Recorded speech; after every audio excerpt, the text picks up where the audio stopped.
Me, Matt here. Good, Kyle. You know what time it is.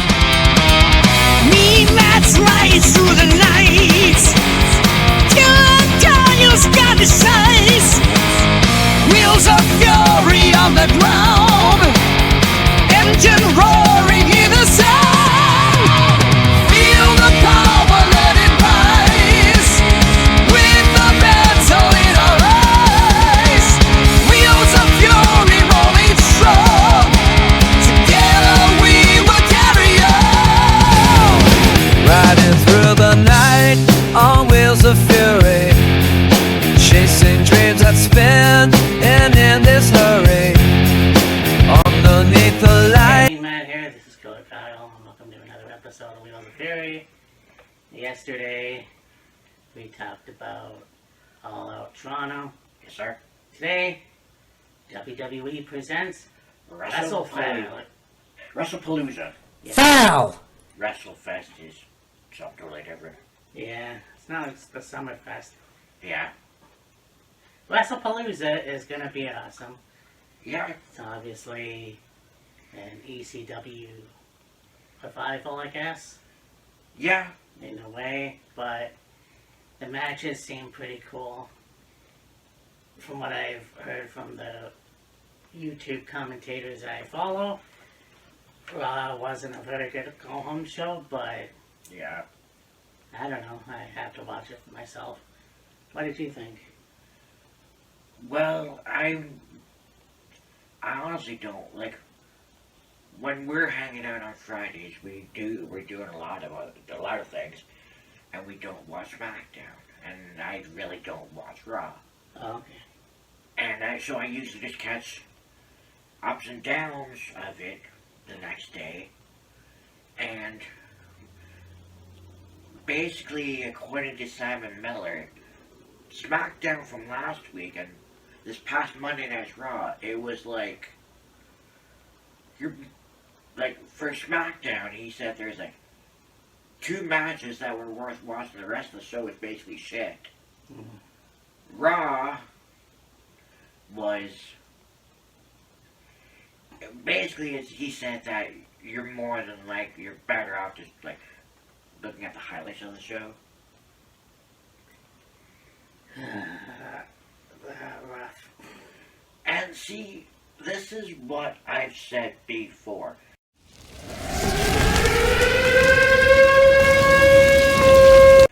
I've said it about AEW. I don't really think I've said it too much about WWE, but like, how the fuck is it that your weekly television shows Yeah. are ass, but your pay-per-views are amazing? I know. Like, you would think that your weekly shows should be as good as your pay-per-views, or if your pay-per-views are better than your, the go-home shows, if you will, or the weeks leading up to whatever premium event pay-per-view, it's only just by the slightest of margins. Not, Raw and SmackDown were tits, and Yeah. WrestlePalooza was, so like, let's say, Raw and SmackDown were D tier, and, WrestlePalooza as it being an S tier. That, in my opinion, is not how it should be. I feel like for, Dynamite every week, and for Raw and SmackDown, using that, tier ranking system, which I've seen a lot of people use for certain things, if your pay-per-views are S, your weekly shows should be at least an A. B minimum. Anything lower than that is like how is it that your weekly shows essentially worse than your pay-per-views, premium live events, whatever the fuck you want to call it? Like, that to me makes absolutely no unearthly sense whatsoever. And, like, don't get me wrong. WWE is still, well, the product has been a lot better than it's been over the last probably 10 years or so. But for it to be at a point where, like, for the wrestling dirt sheets, if you will, to go, nah, it's not really worth watching, that's sad. That's just fucking sad. And, like, how is it that we're at a point now with WWE where it seems like your average consumer just doesn't want to watch Raw or SmackDown? I don't get it. I feel like, and that's exactly it. When you have a piss poor go home show, like I look at, I can't even remember, honestly. Oh, yeah, 2018. Go back to, not really a pay-per-view go home, but, well, it was a go home for something, but it was your Raw anniversary show, and you're going back and forth from Manhattan Center to the Barclays Center just for a fucking go home show. Why not have the whole go home show at the Manhattan Center? Yeah. When you look at, yeah, your Raw, SmackDown, Dynamite is shit, but the pay-per-view's awesome. Yeah. Like, why? Yeah. Something has to give, and when you want to have a product that is awesome, you want to keep that trend going. But for some reason, you start off here, and then we go right down fucking here. And why? Why is that? Yeah. And not to mention the fact that 2026, 2027, WrestleMania is going to be a rehab. Right, yeah. It's like, first of all, nobody's going to want to fucking go there. Yeah. And second of all, tickets are going to be through the roof like they are fucking now. Yeah. It's just, to be a wrestling fan, I don't like the fact that it's awesome to be a wrestling fan now to all of a sudden go back to, this is just garbage. Yeah. I do believe WrestlePalooza is going to be an awesome show, but Right. it's just like, how do we go from having one of the best SmackDowns in a while to having a lackluster Raw? Yeah. A go-home show at that. Yeah. I went out this morning to buy some more alcohol, and when I was on my way, I saw Dave, and my neighbor, Matt and I both know this guy. Anyways, we got talking about wrestling, and he was like, I'm basically not into WWE anymore because of, the whole WrestleMania thing, and, Oh, yeah. well, the whole, everything with, like, Donald Trump and WWE being a big supporter of Donald Trump, and the, he's not really into the whole, you watch, it's not as much as SmackDown, well, Raw and SmackDown, Raw has it more of the, advertisements and stuff on the canvas, Yeah. and the turnbuckle post or whatever, and, like, I can kind of understand where he's coming from. No, me too. And I mean, look, Donald Trump has been a part of WWE since WrestleMania 5? 4? 4 and 5. Yeah. But, once again, you're just siding with the wrong people. But let's face facts, WWE, WWF as well, Yeah. have been a right-wing company. Well, yeah. And unfortunately that means we have to, or they have to rather, side with an orange piece of shit, then that's what they're gonna do. Yeah. Face facts, that's just what they're gonna do. So I don't know. And to be quite honest with you, yeah, he has stopped watching WWF or whatever. Yeah. I feel like in 2027, unless things turn around, and I know this sounds silly, but I might as well do the same thing. He was even saying to me that he feels like Saudi Arabia will buy out WWE. He's like, I don't see that. Yeah, I don't see that happening. Honestly, I don't think that's going to be worth it. Especially because WWE has always prided themselves as being an American company. Yes. And it's like, okay, you know, NXT UK, you have WWE, NXT UK, you have all these other promotions. Yeah. Now you're doing a Mexican promotion with AAA, which it makes me laugh. Fuck, you know. It'll be interesting to see what happens, though, on Saturday. Yeah. Like, you look at what WWE is doing right now with AAA and TNA. It's to, in my opinion, broaden their audience. Yeah. Maybe there's people that have never watched AAA before. Maybe they either don't know about TNA or haven't seen TNA or whatever.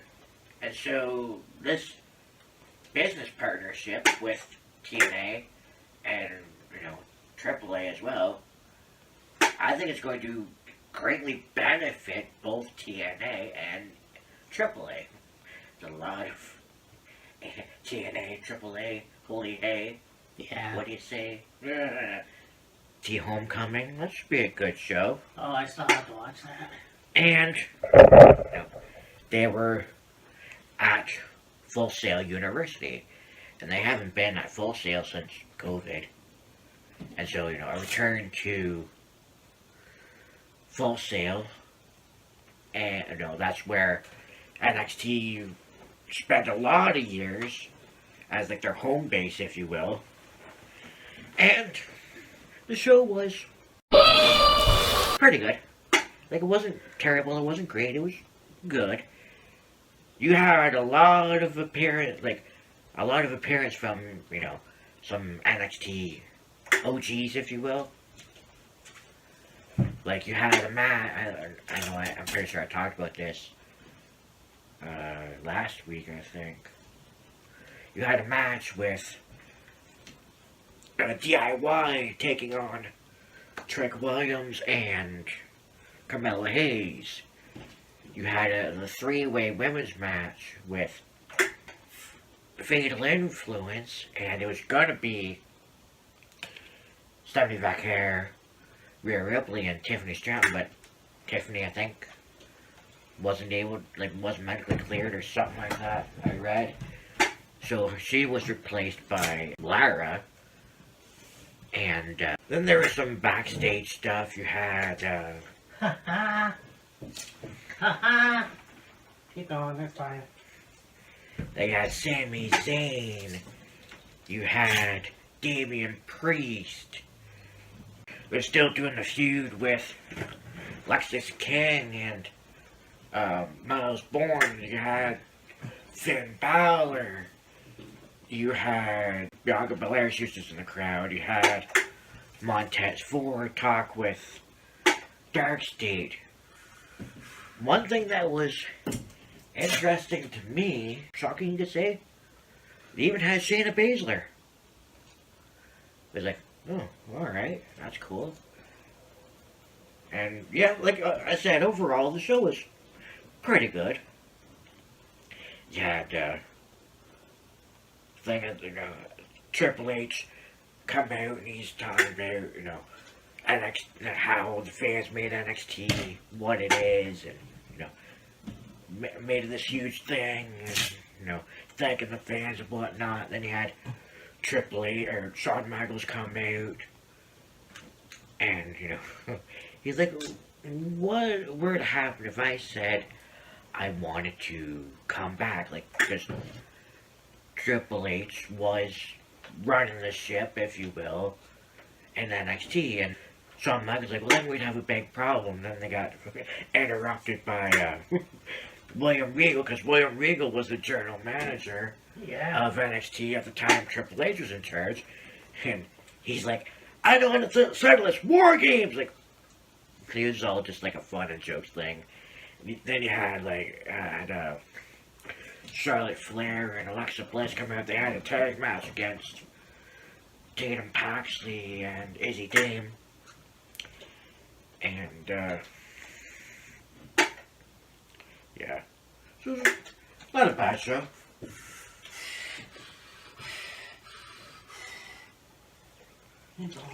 Trying to think of, well, did I miss anybody? Well, they have Bobby Roode as well. What? Yeah. Wrestling? No, just made an appearance. Backstage.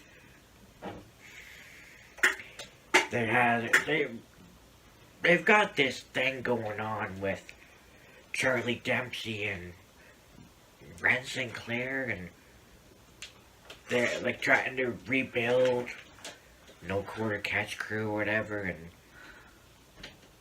yeah, they had Bobby Roode and Joe Hendry and what have you. We'll do another episode of Middle Aged people yelling at objects. Yeah. Underneath the lights, we fight for glory. WRESTLEPALOOZA live. Title: Io Sky taking on Stephanie Vaquer.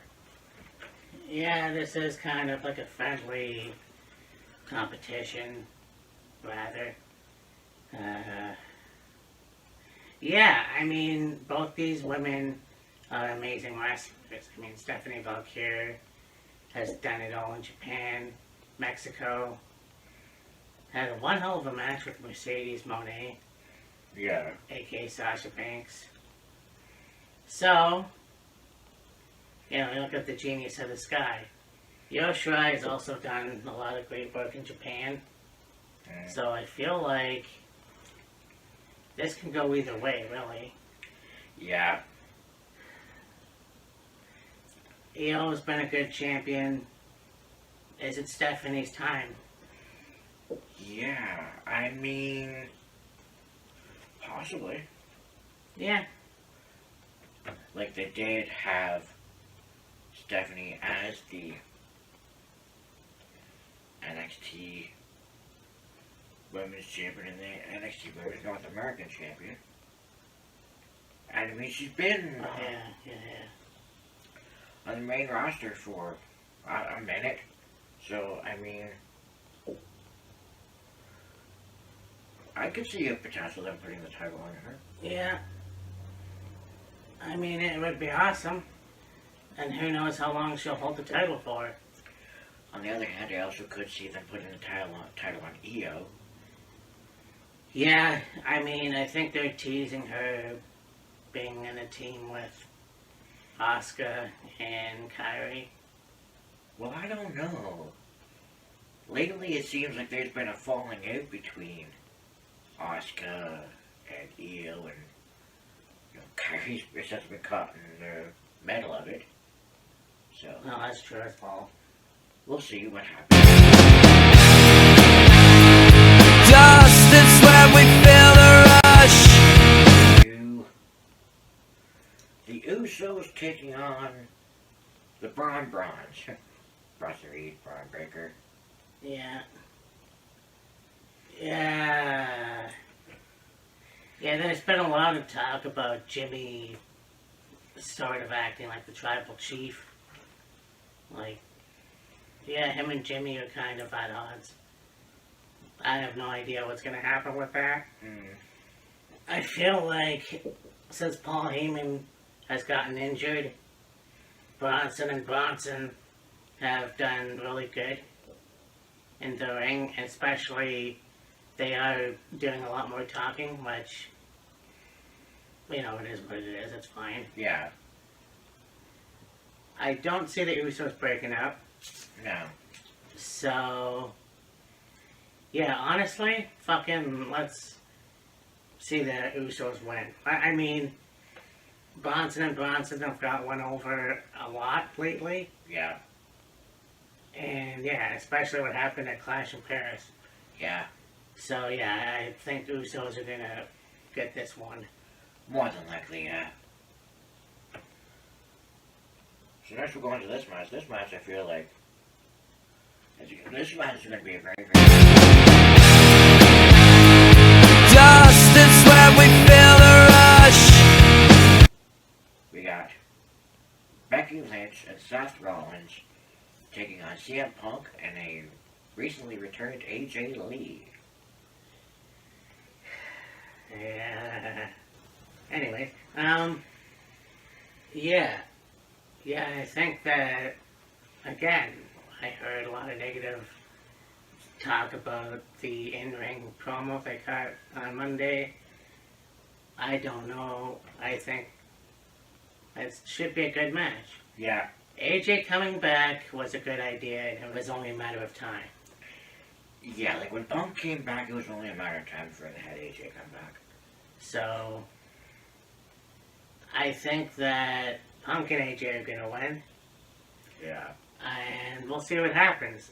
Yeah, for sure. We thought this was going to happen at SummerSlam, Right. but better late than never. Yeah. I think with AJ stealing the Intercontinental title for the women, I hate that. I hate the fact that the challenger stealing the title is taboo. Well, we gotta get there first. And that is the truth. That will happen. I don't know when, but that will happen. And with Seth and Punk, look, they've wrestled, they've had very good matches. Hell, the Bad Blood match at Hell in a Cell, you know, like, then they had a match the first night on Netflix, on Raw. Yeah. What more can they do? Yeah. It's like, I have no idea. Yeah, exactly. But yeah, this is the modern day, well, actually I can't even say that, because Zeus and well, whatever, I lost my train of thought. Yeah, AJ and CM Punk. Yeah, for sure. Story, WRESTLEPALOOZA, living out the story. This match, these two have had a feud for years and years and years. They essentially came up in the business together. They debuted a few months apart. They wrestled each other in many battles. And we're running it back one last time, being John Cena's retirement tour. John Cena taking on Brock Lesnar. And look, yeah, regardless of what you think of Brock and the whole allegations, I don't believe anything else has come up, honestly. And if he did it, then he probably wouldn't have been able to come back. Yeah. And yeah, with John Cena, he faced a lot of his rivals in the past. You know, CM Punk, Randy Orton. You know, it's kind of like Brock Lesnar is the last stop, one of the last stops. Yeah. And it is kind of a shame that Adam Copeland is in AEW, but what's to say he doesn't make one last appearance? Maybe. So, you know, it's wishful thinking. I don't know. We are nearing December. I'm not rushing it. We're just looking at how many more opponents is he going to have before, you know, the retirement. We know it's going to be Saturday Night Main Event in Boston. So, Like, I honestly thought they were going to have Brock be Cena's last opponent. Right. But they're having it on Saturday, which is totally fine. You know, I'm sure Cena will more than likely have a match at Survivor Series. And then his, of course, retirement match. Who will his, last match be, I guess? Who knows, honestly. Yeah. My question is, I don't remember it. I'm probably gonna say I'm wrong on this one, but Cena has had one up on Brock before. I believe so, yeah. So, you know what? It's gonna be a good match for sure. I don't know who's gonna win. Yeah. I would love to say Cena, but when you look at Brock, you look at how big he still is. Yeah. You know, there's really no telling what's going to happen. And look, Brock, in my opinion, in the last 4 years, I'll say, has had a lot of fun in WWE that he's never had before. Yeah, you can say that. Like, he actually has a personality. Yeah. I mean, he ripped his pants. So, yeah, it's going to be a good match, but I honestly can't pick a winner for this one. Yeah, like, within the last 4 years, Brock has, had a lot more fun. He's, you could say, more himself. Like, he's the country boy that, comes in to kick ass. And yeah, he can cut a fairly good promo, and yeah, he's got personality. The thing with him, and like when he was getting managed by Paul Heyman at the time, it was basically like, have Paul do all the talking, hype up the match, whatever, whoever the opponent was or whatever, and then Brock would just go in and kick ass. And since, Paul Heyman's moved on to other things, and I think the time off between WrestleMania, I think it was WrestleMania 36, to when he made, when he came back, I think it was when he started feuding with Roman. Something changed, and he was more relaxed, not more relaxed, just a completely different person. Yeah. And I mean, yeah, it's when he comes into the company in his 20s and, yeah, becoming the youngest WWE champion. Right. I don't know if you're necessarily ready at that point. Yeah. But they put it on him, and he did very well. Right. Nowadays, like Kyle said, he's more relaxed. He's having fun. Yeah. When you look at the shit he did with R-Truth, like, Yeah. nobody could break Brock like Ron, so. Yeah. I remember that segment. I think they had somebody backstage had a bet with Truth Yeah, that was Heyman. about whether or not he see if he could get Brock to break. And like, Truth can get fucking anybody to break. He's just that damn good. Yeah. He's that damn funny. In the nights of a love and crush. And then your main event of the evening for the undisputed WWE Championship, Cody Rhodes defends the title against Drew McIntyre. Yeah, this came like the fuck out of nowhere. You really? Yeah. I don't know. Look, I think having Cody as the champion, the two-time WWE champion, is great. But how long is this gonna last? Yeah. And I think Drew you know, Drew was the champion during the pandemic era. Right. We had that tease at WrestleMania 40 with him as the world champion before Damien cashed in. Right.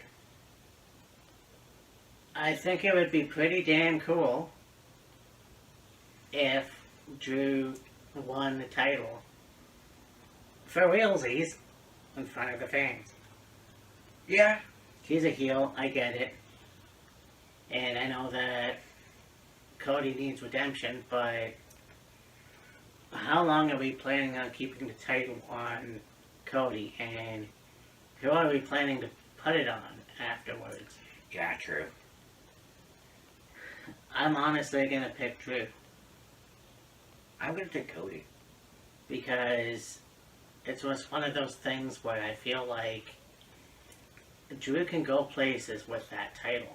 Oh, absolutely. And he did before. Yeah, yeah. But once again, nobody was in the crowd. No reaction. This time around, we know how he works. We know how he operates. Give him the title. We'll see what happens. Let's see if he can find something else to be miserable at.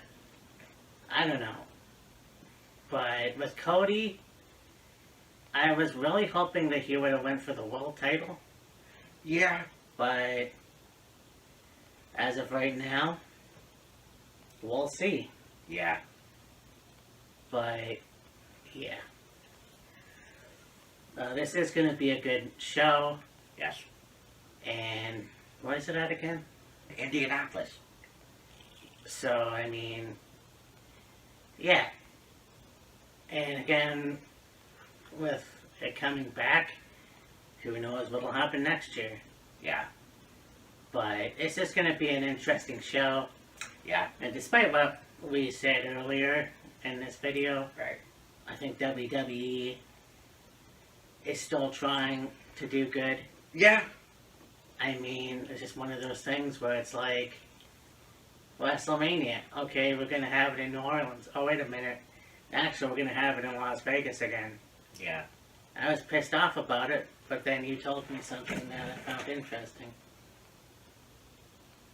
Yeah, I seen, like, when they had WrestleMania in Vegas this year, they broke a lot of records, and I think the highest revenue gate, and I'm not sure exactly, like, what the numbers were, but there was a lot of, you know, big numbers that came out of WrestleMania, and it's like, well, I mean, it makes sense to go back.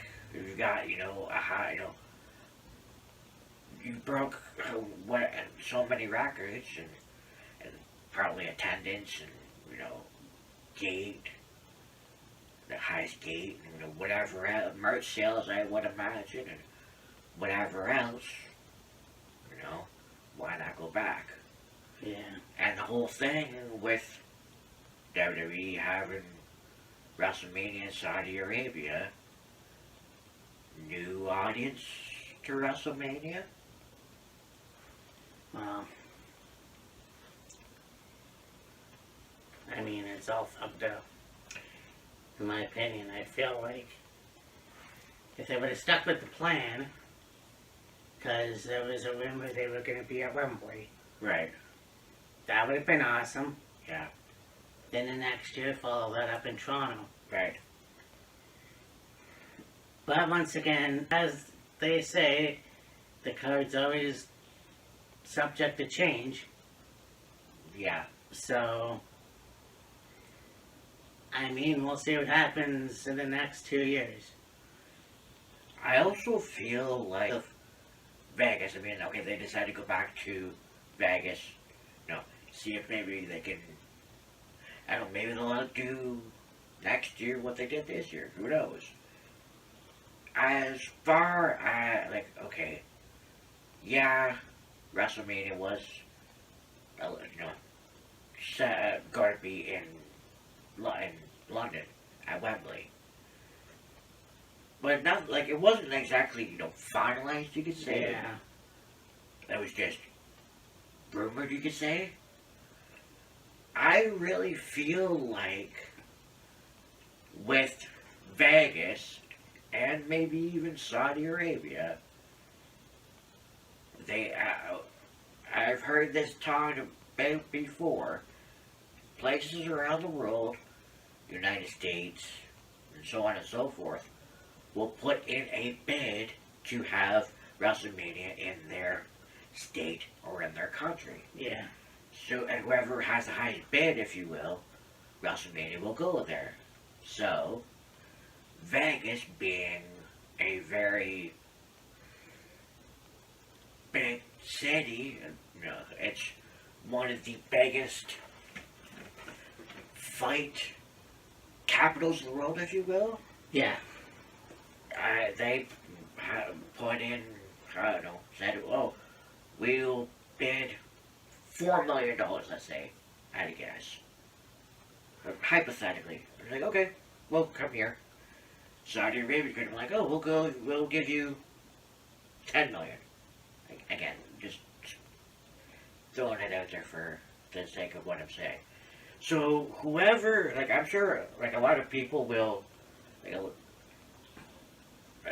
be, oh, we'll give you $2 million, we'll give you $5 million. Each country, state, will put in, I don't know, say, oh, we'll have you in our state, let's say, for X number of dollars, and so each state, country will put out a dollar amount, and I think whoever ends up, whoever has the highest bid, you could say, WWE will be like, okay, it's set in stone, that's where we're going. Yeah, I know. I just realized we talked about WrestleMania 4 and 5, Trump Plaza. Exactly. So, Now, I mean, I don't know if that's completely the case for, like how it's determined where WWE has WrestleMania each year. I feel like it is, though. yeah, I know.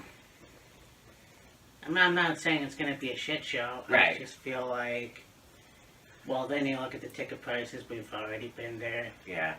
I don't know if I'll ever go into in depth about it, whatever. Yeah. But I still think it's a wait and see. Yeah. But anyways, this has been a good prediction video, obviously. Yeah. So I am me, Matt. This is Killer Kyle. Yeah. We will talk to you next time. Deuces. Deuces.